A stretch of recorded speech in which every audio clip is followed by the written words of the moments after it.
नमस्कार, स्वागत है आप सभी का मुद्दा आपका में। मैं हूं प्रीति सिंह। राष्ट्रीय सुरक्षा सलाहकार अजीत डोभाल ने रूस में आयोजित अफगानिस्तान पर 5वीं बहुपक्षीय सुरक्षा वार्ता में भाग लिया। अजीत डोभाल ने इस दौरान अफगानों की भलाई और मानवीय जरूरतों पर जोर दिया है। उन्होंने कहा कि अफगानिस्तान के साथ भारत का ऐतिहासिक और विशेष संबंध है और भारत जरूरत के समय अफगान लोगों का साथ कभी नहीं छोड़ेगा। अफगानिस्तान एक कठिन समय से गुजर रहा है। अफगानिस्तान के लोगों की मानवीय आवश्यकता की पूर्ति और भलाई भारत की पहली प्राथमिकता है।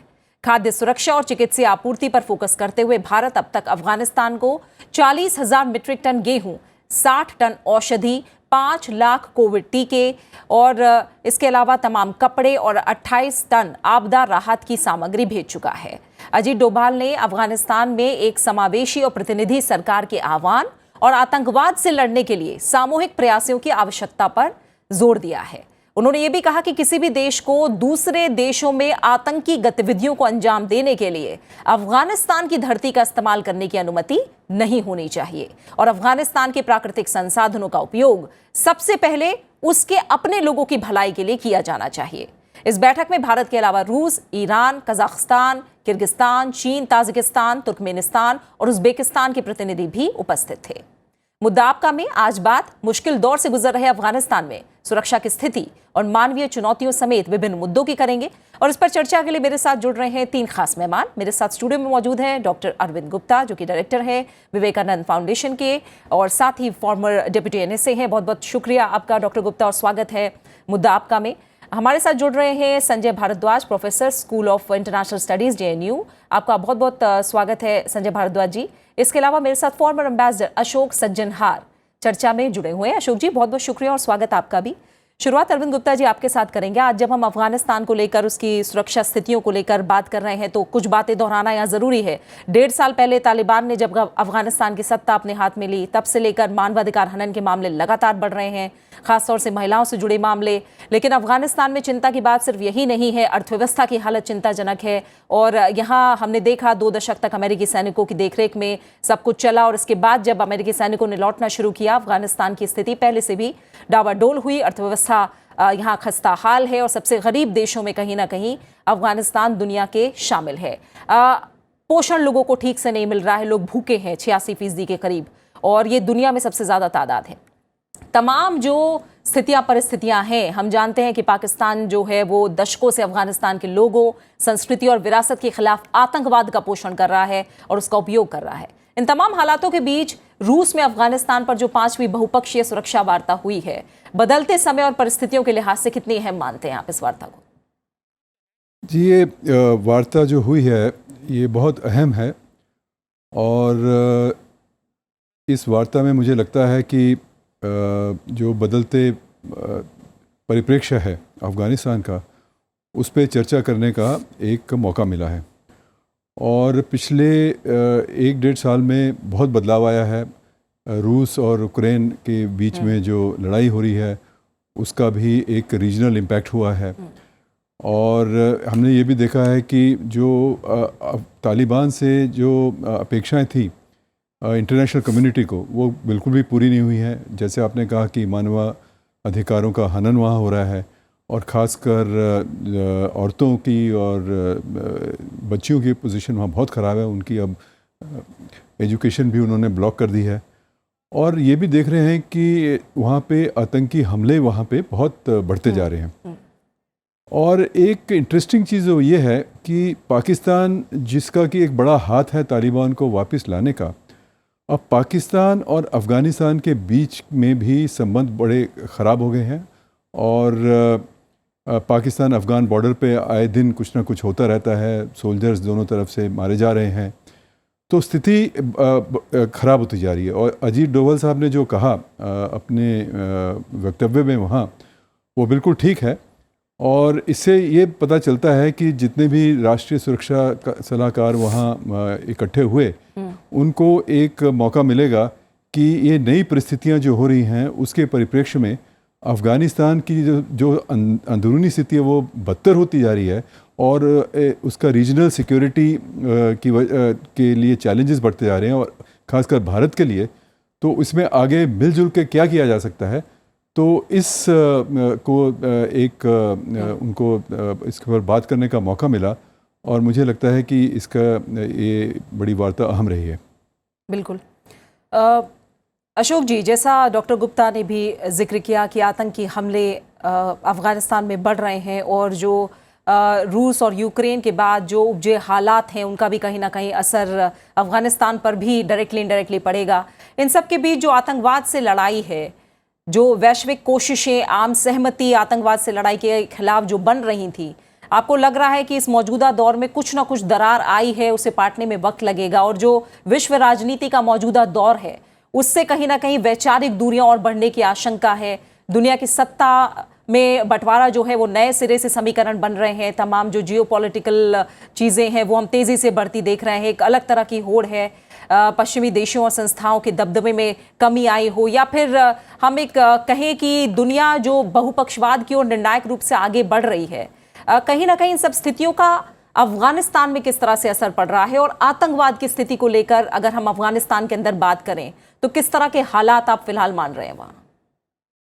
जी, आपने बहुत ही महत्वपूर्ण प्रश्न उठाया है। ये यकीनन जो कुछ भी हो रहा है रूस और यूक्रेन के बीच में, उसका प्रभाव तो पूरी दुनिया में सब देशों पर पड़ रहा है। हालांकि हम अगर ये कहें, जो एक छोटा देश है यूक्रेन, इतना बड़ा देश नहीं है, वहां पर जो युद्ध हो रहा है एक सीमित प्रकार से युद्ध हो रहा है, परंतु हमको ये नहीं भूलना चाहिए जो एक तो वहां पर जो हो रहा है उसका प्रभाव, उसके जो रेपरकशंस हैं वो पूरी दुनिया में हो रहे हैं। चाहे हम देखें खाद्यान्न का अभाव है, या फिर ऊर्जा का बहुत अभाव है, या इन्फ्लेशन बहुत ज्यादा हो रहा है, फर्टिलाइजर्स की बहुत कमी हो रही है, और इन सब का सबसे ज्यादा जो असर है, प्रभाव है, वो डेवलपिंग कंट्रीज को ही झेलना पड़ रहा है, और अफगानिस्तान भी उससे बचा हुआ नहीं है।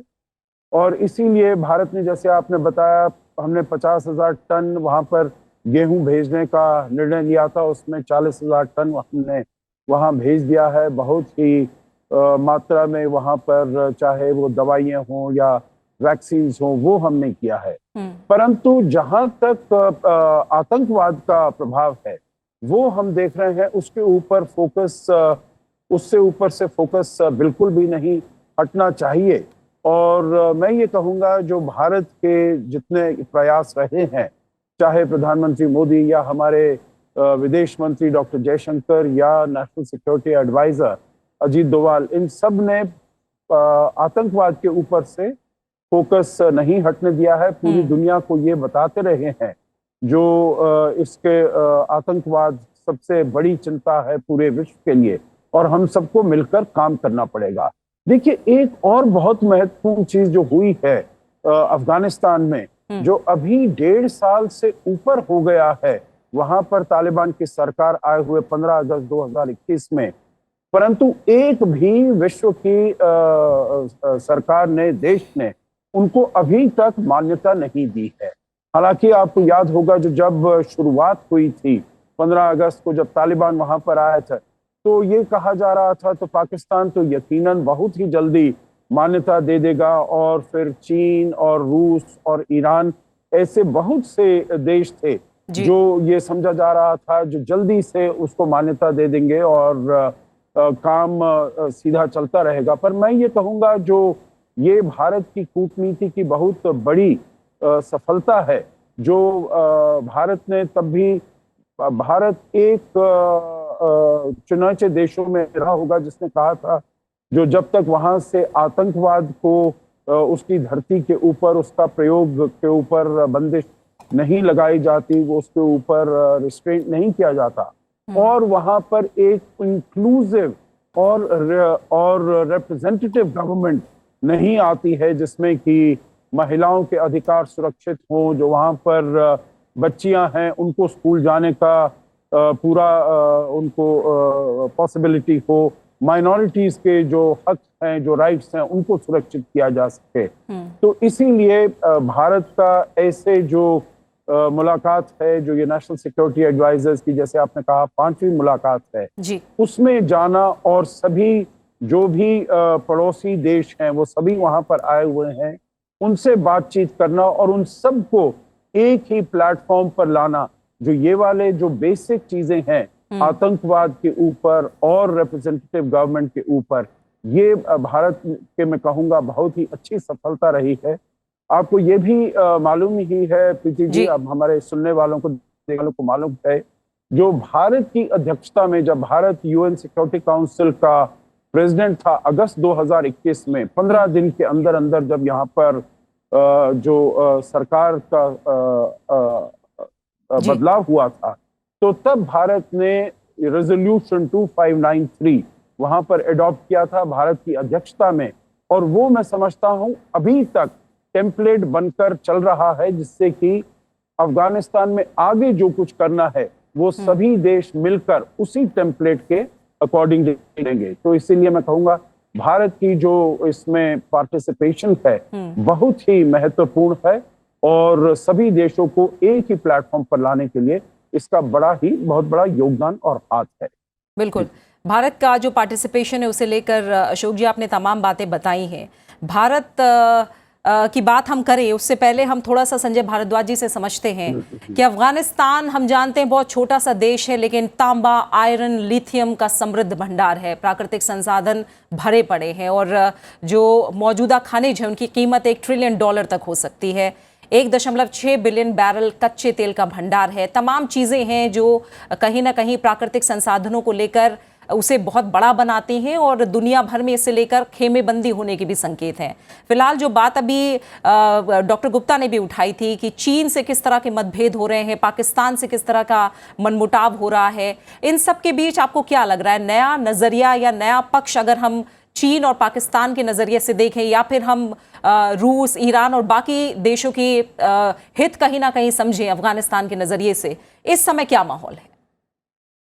देखिए प्रीति जी, पहली बात यह है कि निश्चित रूप से आपने सही बात कही कि जो अफगानिस्तान है भारत के लिए जियो इकोनॉमिकली और जियो स्ट्रेटेजिकली बहुत महत्वपूर्ण है। हम काफ़ी समय से प्रयास कर रहे हैं कि अफगानिस्तान के माध्यम से हम ईरान और हम सेंट्रल एशियन कंट्रीज के साथ जुड़े, क्योंकि हमारे हित है कि हम सेंट्रल एशियन कंट्रीज हैं वो उनके पास oil and gas, natural gas है, ईरान के पास भी है, तो हम चाहते हैं वहाँ से जो इम्पोर्ट किया जाए। उसमें पाकिस्तान और अफगानिस्तान दोनों बहुत बड़े फैक्टर हैं। देखिए अगर आप नॉर्थ वेस्टर्न बॉर्डर देखते हैं तो 3 तरीके की सिक्योरिटी थ्रेट वहां से आती है। पहला कि जो टेररिज्म, निश्चित रूप से क्रॉस बॉर्डर टेररिज्म है वो पाकिस्तान से ओरिजिनेट होता है। दूसरा जो रेडिकलाइजेशन और फंडामेंटलिज्म हो रहा है वो अफगानिस्तान और पाकिस्तान दोनों से देखने को मिलता है। और तीसरा जो सेपरेटिस्ट गुट हैं उनको भी जो सहायता मिलती है वो उधर से ही मिलती है। अब इसमें सवाल आता है कि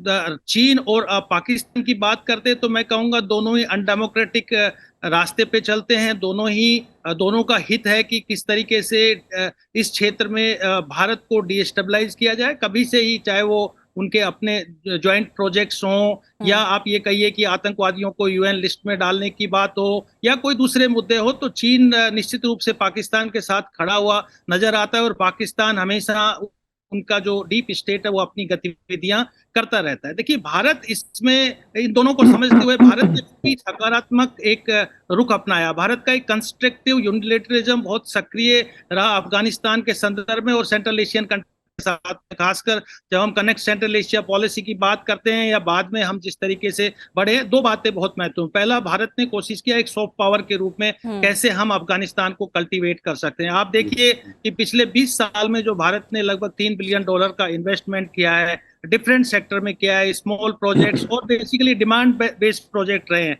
ऐसा नहीं रहा कि हमने कोई प्रॉफिट के लिए, वहां पे जो सरकार ने, अफगानिस्तान की जनता ने जो डिमांड किया वो प्रोजेक्ट्स हमने वहां पे आगे बढ़ाए। आप देखिए कि अफगानिस्तान भूटान के बाद जो दूसरा देश है जिसको भारत ने कंस्ट्रक्टिव जो सपोर्ट किया और हर तरीके के डेवलप, चाहे वो वहाँ पे हॉस्पिटल का निर्माण हो, पार्लियामेंट का निर्माण हो, बाकी इंफ्रास्ट्रक्चर का डेवलपमेंट की बात हो, या खासकर जब जेरेज डेलारस जो रोड की बात कर चाबार पोर्ट को हमारे ईरान के थ्रू जोड़ते हैं, जितने भी प्रोजेक्ट्स थे वो हमने अफगानिस्तान के विकास को, उसकी स्टेबिलिटी को देखते हुए किए, ताकि अफगानिस्तान में एक प्रोग्रेसिव गवर्नमेंट आए और भारत के साथ में आर्थिक मामलों में सहयोग करे, लेकिन चीन अपने मंसूबों के साथ में वहां पे प्रधान कॉरिडोर के माध्यम से सेंट्रल एशिया में कनेक्ट होना चाहता है और एक स्टेक होल्डर बना हुआ है। ये एक अच्छी पहल है कि एससीओ के देश और सेंट्रल एशिया के देश जो एक मीटिंग किया मॉस्को में, और उसके माध्यम से इन्होंने जो एक कांस्टेंट थ्रेट है इस पूरे क्षेत्र के लिए जो आतंकवाद का, उसमें अजीत डोभाल जी ने भी रेफरेंस दिया, उसको उठाया। और मुझे लगता है कि ये एक बहुत बड़ा एक इश्यू है। इसमें जो रोग स्टेट हैं, जो आतंकवादी तत्वों को जो सपोर्ट करते हैं, उनको एक्सपोज करने का एक मंच हो सकता है। दूसरा, भारत ने निश्चित रूप से ये भी कोशिश किया कि अगर ऐसा सॉफ्ट पावर में नहीं होता तो एक हार्ड पावर स्ट्रेटेजी अपनाई कि भाई पहला हमने रखा कि डिटरेंस बाय पनिशमेंट, कि हमने आतंकवादी जो संगठन उधर से उनके खिलाफ हमने सर्जिकल स्ट्राइक किया। लेकिन साथ ही साथ जो महत्वपूर्ण बात है, अभी डोभाल जी ने भी ये बात उठाई कि हम इन देशों के साथ में अपने जो बॉर्डर है और जो इनको काउंटर करने के लिए जो टूल्स एंड टेक्निक्स हैं, इंटेलिजेंस सर्विसेज हैं, डेटा शेयरिंग है, उनके माध्यम से भी हम जो रेडिकलाइजेशन और जो एक थ्रेट उठ रहा है, उसको हम एक डिनाइल स्ट्रेटेजी कि हमारे क्षेत्र में, हमारे बॉर्डर में किसी भी तरीके का इनसिक्योरिटी नहीं पहुंच पाए, उसमें भी सहयोग की बात की। तो दोनों तरीके से भारत कोशिश कर रहा है कि बाकी देशों के साथ में मिलके और इस जो अफगानिस्तान है, एक डिफिकल्ट केस हो गया है, क्योंकि अफगानिस्तान को अगर आपने वहाँ के नेचुरल रिसोर्सेज की बात की या वहाँ पे जो कॉफी प्रोडक्शन होता है या वहाँ मिनरल्स हैं, उस पे चीन की नजरें हैं। भारत भी चाहता है अच्छे संबंध हो तो वहाँ के मिनरल रिसोर्सेज और जो वहाँ वो इंपोर्ट किया जा सके। लेकिन अफगानिस्तान के अंदर भी बहुत कंटेंशन है विद इन देखिए, एक तो हनाफी और हनाबली के बीच में जो कंटेस्टेशन है कि वहाँ पे आईएस भी एक्टिव है, खुरासान हक्कानी नेटवर्क भी एक्टिव है, तालिबान भी एक्टिव है, और दूसरा जो एथनिक ग्रुप्स हैं उनमें भी आपस में बहुत गहरा कंटेंशन है। और तीसरा कि जो अफगानिस्तान और तालिबान के बीच भी डूरेंट लाइन को लेके और वहाँ की जो पख्तूनख्वा कम्युनिटी है उसको लेके भी कंटेंशन है। तो ये जो कंटेंशन है ये पाकिस्तान को फर्दर डिस्टेबलाइज करता है। अब भारत चाहता है कि इस वहाँ पर एक कंड्यूसिव एनवायरनमेंट पैदा हो, और जो प्रोजेक्ट्स चल रहे हैं, जो एक सकारात्मक एक पहल भारत ने की थी अफगानिस्तान के साथ, वो पहल जारी रहे, और जहां तक कोशिश करे कि तालिबान को भी मॉडरेट करने का कोशिश करे, चाहे वो महिला शिक्षा की बात है या बाकी जो उनके राइट्स की बात है, वहां पे उन सबको महत्व देते हुए उनको तालिबान कंसीडर करे। और भारत एक तरीके से तालिबान की जो सरकार है अफगानिस्तान से, उससे गारंटी के रूप में ले कि भाई हम आपको डेवलपमेंटल सपोर्ट देंगे, आप हमारे यहाँ आतंकवादियों को या पाकिस्तान इस्तेमाल ना करें, पहली बात। और दूसरी बात की जो वहाँ पे आवाज उठ रही है प्रोग्रेसिव लिबरल लोगों की एजुकेशन और जॉब्स के लेके, या उनकी बातों को भी सुना जाए। भारत दोनों बातों को लेके आगे बढ़ रहा है, और मुझे लगता है डोभाल जी और इस मीटिंग में ये बातें प्रबल रूप से रही है। बिल्कुल बिल्कुल। डॉक्टर गुप्ता, जिस तरह का जिक्र अभी संजय भारद्वाज जी ने भी कहा कि अफगानिस्तान की जो ज़्यादातर आधारभूत संपत्तियां हैं, संसद से लेकर रिंग रोड तक, भारत जैसे दानकर्ताओं की मदद से बनी। 20 सालों के दौरान भारत ने अफगानिस्तान को 3 अरब अमेरिकी डॉलर की सहायता दी, और भारत दुनिया भर के देशों में अफगानिस्तान की मदद के मामले में 5वें नंबर पर कहा जाता है। हमने देखा जो वित्तीय समर्थन भारत की तरफ से दिया जाता है वो विकास के एक तरह से 4 क्षेत्र हैं। मानवीय सहायता, जैसे बता रहे हैं, आधारभूत ढांचे की परियोजनाएं, छोटी और समुदाय आधारित विकास परियोजनाएं, और शिक्षा और एक तरह से क्षमता विकास को शामिल करना। सुरक्षा के क्षेत्र में या राजनीति के क्षेत्र में सीधा सीधा हस्तक्षेप भारत ने नहीं किया है। तो स्टैंड को आप कैसे देखते हैं, कितना जरूरी है? देखिए, अफगानिस्तान की जो सुरक्षा थी वो अमेरिकन प्रेजेंस से जुड़ी हुई थी, और अमेरिकी ट्रूप्स वहाँ थे, नेटो की वहाँ फोर्सेस थी, और उस समय हम लोग सुरक्षा के क्षेत्र में आए नहीं, जो भी कारण रहे हों, और हमें जो है वो डेवलपमेंट असिस्टेंस वगैरह ही देना पड़ा। तो उसका नतीजा ये हुआ कि जब अमरीकियों ने तालिबान के साथ बात करनी शुरू की, उन्होंने तो वहाँ की सरकार है उसको भी पीछे कर दिया, अलग से कर दिया। तो जब ये तालिबान वहाँ आए और अमरीकी अपना एक समझौता करके निकल गए वहाँ से, तो हम वहाँ पे हमारा रोल कुछ रहा नहीं, और उसका एक खमियाजा हमें अब भुगतना पड़ रहा है, क्योंकि हमारा जो अपना इन्फ्लुएंस अफ़गानिस्तान में, जिसमें हमने $3 बिलियन किए, और जो हमारा एक पीपल टू पीपल जो प्रोजेक्ट्स हैं, हाई इम्पैक्ट प्रोजेक्ट्स वगैरह हैं, उन पे इतना हमने खर्चा किया, उनके बावजूद इस समय हमारा वहाँ पे कुछ खास इन्फ्लुएंस है नहीं। अब ये हुआ है कि अमेरिका वहाँ निकल गए हैं, और जैसा कि आप इस पिक्चर में देख रहे हैं, जो भी देश यहाँ खड़े हैं इसमें अमेरिका नहीं है। तो अब जो आसपास पड़ोसी देश हैं और जिसमें भारत भी एक शामिल है, इन लोगों को ही समझना है और एक नई रणनीति तैयार करनी है। तो इस बैठक में और जो पीछे भी बैठकें हुई, अब यही सोचना है कि ये अफ़गानिस्तान में जो स्थिति ख़राब होती जा रही है और इसका जो चैलेंज सिक्योरिटी के लिए बढ़ता जा रहा है, हम लोग मिलके क्या कर सकते हैं। लेकिन इतना आसान नहीं है। देखिए, चाइना के इंटरेस्ट और हमारे इंटरेस्ट बिल्कुल अलग हैं वहाँ पे। पाकिस्तान जो है उसका तो पाकिस्तान अफ़गानिस्तान वो हमारे लिए एक ख़तरा है। सेंट्रल एशिया के इंटरेस्ट, हालांकि सब लोग चाहेंगे कि अफ़गानिस्तान में स्टेबिलिटी आए, लेकिन हर सेंट्रल एशियन कंट्री जो वहाँ से जिनका बॉर्डर लगता है, उनके अपने अपने कुछ लोकल इंटरेस्ट हो जाते हैं। हम अफ़गानिस्तान को टेररिज्म की दृष्टि से देखते हैं, वो लोग भी देखते हैं, लेकिन हमारा एक पाकिस्तान एंगल भी बहुत तेज़ है। वो लोग जो है पाकिस्तान के ऊपर इतना जोर नहीं देते हैं। तो कहने का अर्थ ये है कि स्थिति जो है सुरक्षा के की दृष्टि से देखें तो हमारे लिए चैलेंजेस बरकरार हैं, बने हुए हैं। लेकिन अब जो बदलाव पाकिस्तान में आ रहा है और जो बदलाव वहाँ पे, अब जैसे टीटीपी जो कि अब तालिबान सपोर्टेड ग्रुप है, वो लोग काफ़ी उग्र हो गए हैं पाकिस्तान में। तो अफ़गानिस्तान पाकिस्तान के रिश्तों में भी एक बदलाव आने वाला है, पाकिस्तान के ऊपर भी एक बहुत बड़ा असर पड़ने वाला है, और इसका एक असर हमारे ऊपर भी पड़ेगा।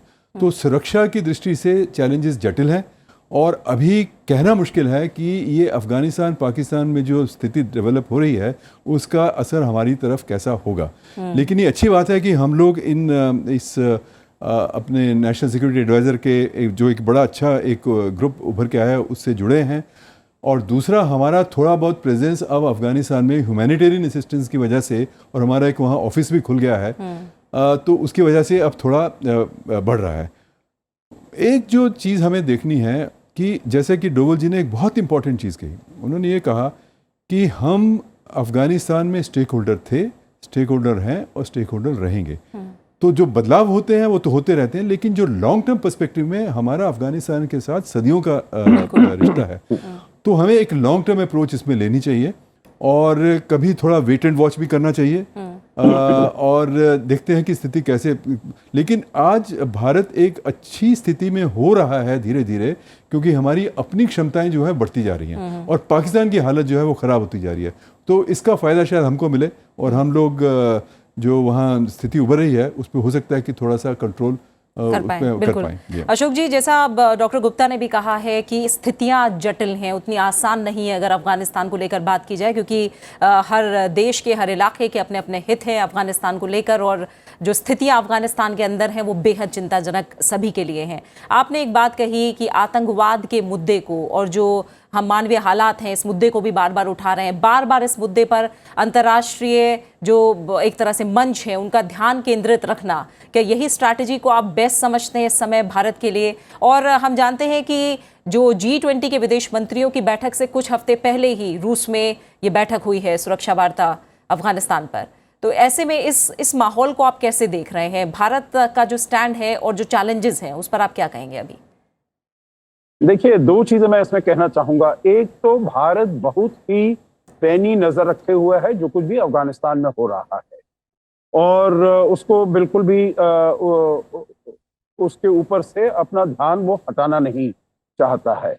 दूसरी बात है, जो हम wait and watch, step by step approach हम यहाँ पर अडॉप्ट करना चाहते हैं, क्योंकि आपको मालूम है जो जब से 15 अगस्त 2021 से वहां से अफगानिस्तान तालिबान की जो सरकार है वो हमेशा से ये कह रही है, जो हम चाहते हैं जो भारत यहाँ पर वापस आए, भारत को यहाँ से अपनी डिप्लोमेटिक रिप्रेजेंटेशन, अपनी एम्बेसी वगैरह हटाने की कोई आवश्यकता नहीं है। हम पूरी तरीके से भारत को सुरक्षा देंगे, परंतु भारत जिसे कहा जाता है फूंक फूंक कर पैर रखना वहां पर चाहता है, वो देखना चाहता है जो वहां पर वो क्या काम कर रहे हैं। तीसरी बात है, तालिबान ने जो भी अपनी कमिटमेंट्स दी हैं इंटरनेशनल कम्युनिटी को, जो वहां पर रिप्रेजेंटेटिव गवर्नमेंट लाएंगे, वहां पर वो एक इंक्लूसिव गवर्नमेंट लाएंगे, महिलाओं के अधिकार सुरक्षित रहेंगे, वहां पर बालिकाओं को पढ़ने की, काम करने की, वहां पर युवतियों को काम करने की पूरी इजाजत होगी, अनुमति होगी। वो ये उन्होंने बिल्कुल भी इसमें कुछ भी नहीं किया है। तो इसीलिए भारत ये सभी कुछ देखना चाहता है और इसको लेकर आगे चलना चाहता है। तो इसीलिए भारत अब जैसे कहा जाए जो तालिबान हमसे कह रहा है जो आप आइए यहाँ पर, आप अपनी जो प्रेजेंस है उसको अब बरकरार रखिए, परंतु भारत इसको धीरे धीरे करके, आपने देखा है जो पहले यहाँ से एक छोटा सा डेलीगेशन गया था और उसके बाद हमने एक टेक्निकल मिशन इस्टेब्लिश किया है। उसके साथ साथ हालांकि हमारे संबंध ताल्लुकात तालिबान के साथ वैसे भी नहीं हैं जैसे कि कुछ मध्य एशिया के देशों के हैं, जैसे उज्बेकिस्तान के, तुर्कमेनिस्तान के, किर्गिस्तान के, वो फिर भी एंगेज कर रहे हैं। पर हम एंगेज भी नहीं कर रहे थे, परंतु ये इसके बनिस्बत हमने वहां पर उनको दवाइयाँ भेजी, हमने वहां पर वैक्सीन भेजी, और जब हमने देखा जो वहां पर खाद्यान्न पदार्थों की इतनी कमी है तो तब हमने वहां पर गेहूं भी भेजा।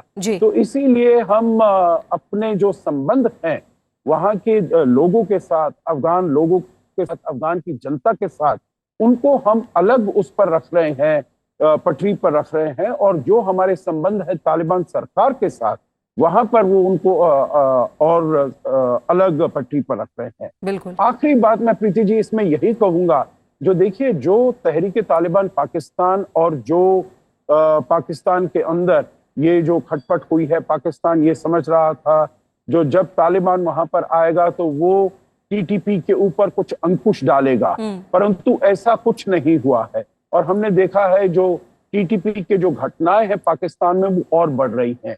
दूसरी चीज जो लाइन पर वो तालिबान भी पाकिस्तान से मानने को तैयार नहीं है।